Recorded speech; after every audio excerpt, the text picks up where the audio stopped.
Hello to you. What do you make of this intervention by Sir John Major today?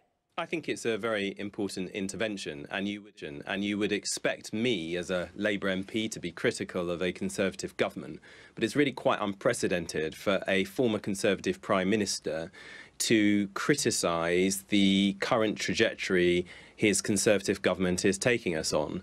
And the big takeaways for me are, first of all, this is a lot more complex than anyone thought it would be. You know, we had that debate in 2016, but we're dealing with a very new situation where there are new facts as to how this is going to impact on people, and things that people thought might happen, billions of pounds extra going to the NHS, for example, are simply not going to happen. The second point that he makes is we as parliamentarians, and I was talking about me as a Labour politician, in a way, you've got to forget about that. You've got to put the national interest first. This is a very unique situation, which is partly why it's so complex and it's taking so long. A lot of your viewers think, why can't you guys just get on and do this? It's just so complex. It affects every part of life. Who would have thought this would affect the Good Friday Agreement in Northern Ireland? So it's absolutely right in those circumstances that we put the national interest first, scrutinise what government is doing, because whatever you thought about the decision to leave the European Union, the government didn't have a mandate to pursue this trajectory at all costs and in any form. So we've got to do the job that we were elected to do, which is to look out for our constituents through this process. So let's talk about the Irish border. Michel Barnier today talking about option C, this backstop option, which Theresa May has said is absolutely a no-go zone. Where does this leave us?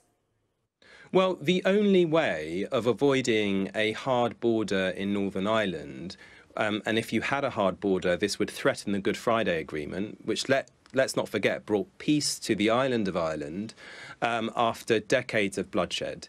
The only way to avoid a hard border is not only through staying in the customs union, but also the single market. And what the EU's come forward and suggested here is that for the sake of not having that hard border, Northern Ireland should stay in the customs union and to all intents and purposes, the single market as well. Now, clearly, that is not a desirable situation because it would mean a different... That's not what people voted for, is it? I mean, that's more of the same. Well, people didn't vote to split up the United Kingdom in the process of Brexit. So I think the only way you're going to be able to avoid this issue of having a hard border in Northern Ireland is for the whole of the United Kingdom to stay in the customs union and the single market. And let's not forget, by the way, if you want to talk about mandates, the Prime Minister put the notion of leaving the single market and the customs union at front and centre in her manifesto in 2017, and she lost her majority. So she actually doesn't have a mandate to take the whole of Britain out of the... But international trade agreements also in the Labour Party manifesto, weren't they?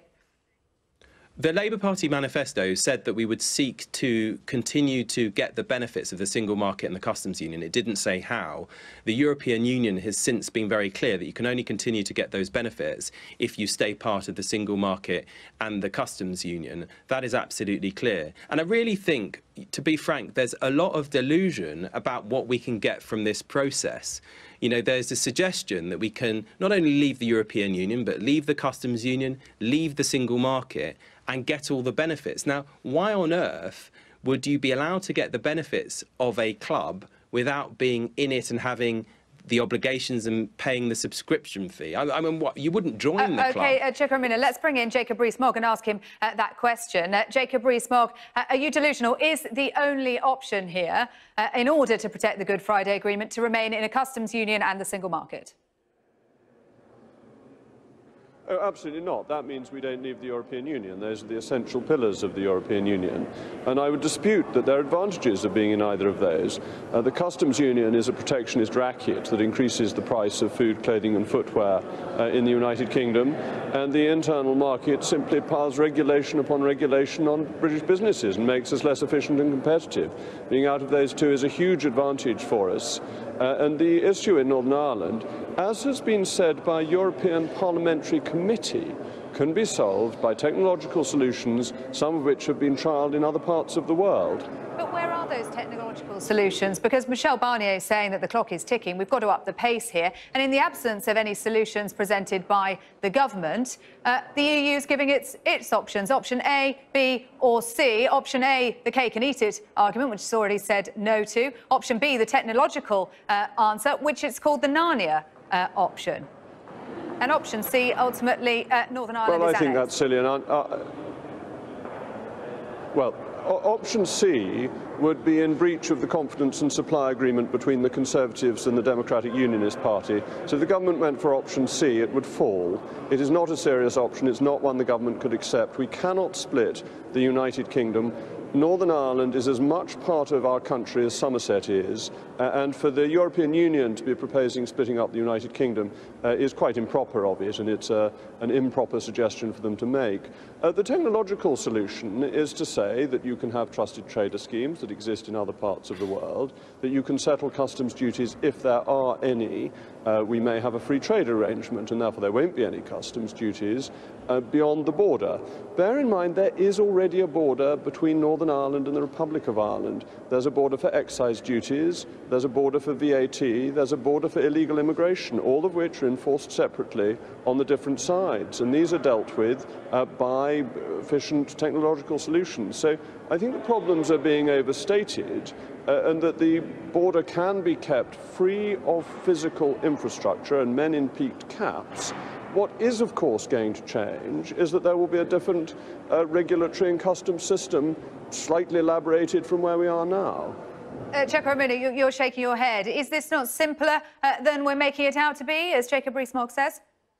This is fantasy stuff from Jacob. Let me just say a few things about what he said. He said if we stay in the customs union and we stay in the single market, to all intents and purposes, we're a member of the EU. Well, there are non-EU members of the single market, and Turkey has a customs union arrangement with the European Union, and it isn't in the single market, and it isn't in the European Union. And let's not beat around the bush. The regulations that Jacob complains about, that we benefit from, as a result of our membership of the European Union and the single market, like the working time regulations, they protect your viewers' rights at work, your viewers' rights as a consumer, and our environment. They mean that you have the right to pay time off, you know, all the different rights that you enjoy at work. And his red tape, or regulation as he calls it, is basically your rights at work. And I think, you know, many of the Brexiters should be honest about this.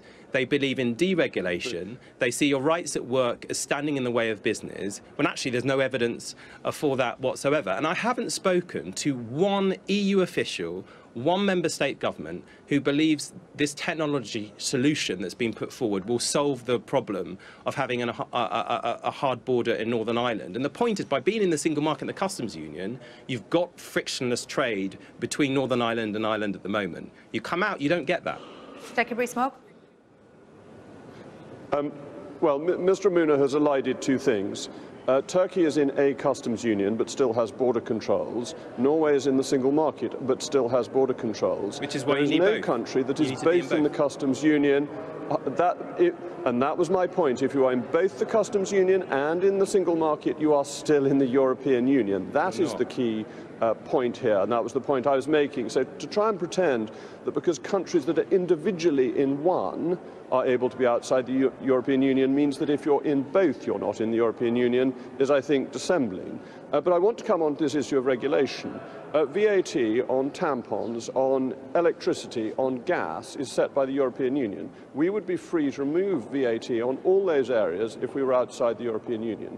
The high price of air trainers, no doubt very popular with Sky viewers, on oranges is more expensive because of EU tariffs, which we would be able to remove outside the customs union. These are the advantages we get. We can set policies to suit the British people.